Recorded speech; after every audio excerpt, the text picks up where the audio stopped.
de véritables réformes de l'État que si d'abord on se pose la question, l'État doit faire quoi? Ah, bien sûr. Et revenir sur les... Évidemment. Le périmètre. Juste pour nuancer un peu ce que disait Pierre-Henri, c'est pas parce qu'il y a eu des succès locaux, et tout le monde reconnaît que le prélèvement de l'impôt à la source, c'est génial, mais comparaison n'est pas raison. L'éducation nationale, on parle de centaines de milliers de personnes, c'est une grosse machine, et je vois pas à ce jour, je vois pas de consensus sur la manière de réformer. Alors on peut répéter à longueur de journée, il faut que l'éducation nationale se réforme, force est de constater que ça ne marche pas. Donc moi j'ai un peu de doute là-dessus, le modèle à la suédoise, etc., c'est génial. Il y a des idées formidables d'Emmanuel Combes et Philippe Aghion.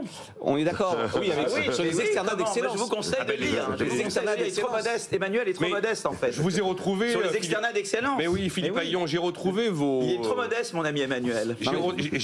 J'ai retrouvé vos propositions dans la déclaration finale, la Barda notamment et tout ça. Je prends toujours cet exemple parce que effectivement, dépenses publiques, comment faire efficacement. Mais c'est vrai que la nouveauté, c'est de dire voilà, il faut dépenser, mais il faut une bonne gouvernance.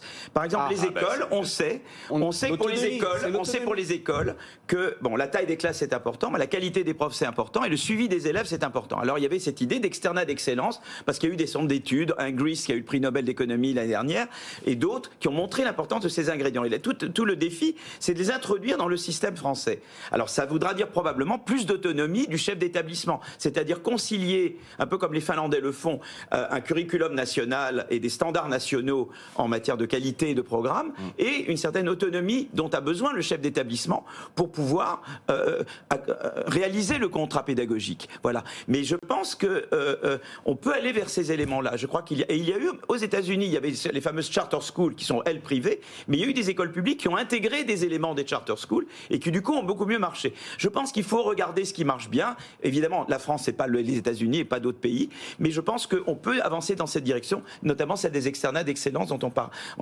sur lesquels on a travaillé avec Emmanuel.